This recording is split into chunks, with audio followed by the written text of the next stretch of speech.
C bomb blast ಆಗಬಾರದು. ಈಗ ನೋಡಿ, ಅಮಾಯಕ ಜನ ಸತ್ತಿದ್ದಾರೆ.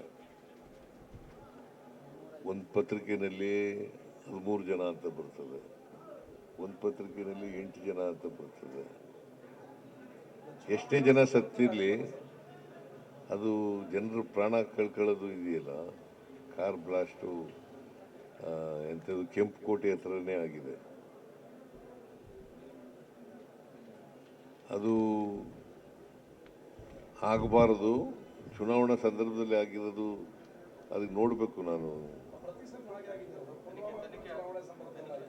ಅದಕ್ಕೆ ಮಾಹಿತಿ ಇಲ್ಲ, ತನಿಖೆ ಮಾಡಲಿ. ತನಿಖೆ ಮಾಡಿ ಸತ್ಯಾಂಶ ಹೊರಬರ್ಬೇಕು.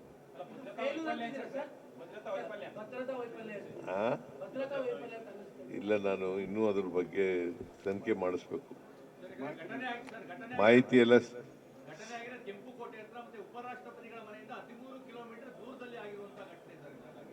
ಹೌದಪ್ಪ, ಕೆಂಪುಕೋಟೆ ಇರೋದೇ ಅಲ್ಲಿ ಅಲ್ವಾ.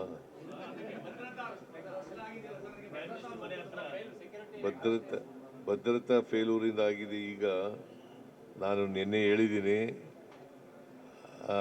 ನನ್ನ ಸಿಂಪತಿ ಸತ್ತವರ ಕುಟುಂಬಗಳ ಜೊತೆನಲ್ಲಿ ಇದೆ ಅಂತ ಹೇಳಿದ್ದೀನಿ. ಈಗ ಸದ್ಯಕ್ಕೆ ಇಷ್ಟೇ ಹೇಳೋದು. ಭದ್ರತಾ ವೈಫಲ್ಯ ಆಗಿದೆಯೇ ಇಲ್ವಾ ಅಂತಕ್ಕಂಥದ್ದನ್ನು ನೋಡಬೇಕು. ಇವತ್ತು ಚುನಾವಣೆ ನಡೀತಾ ಇದೆಯಲ್ಲ,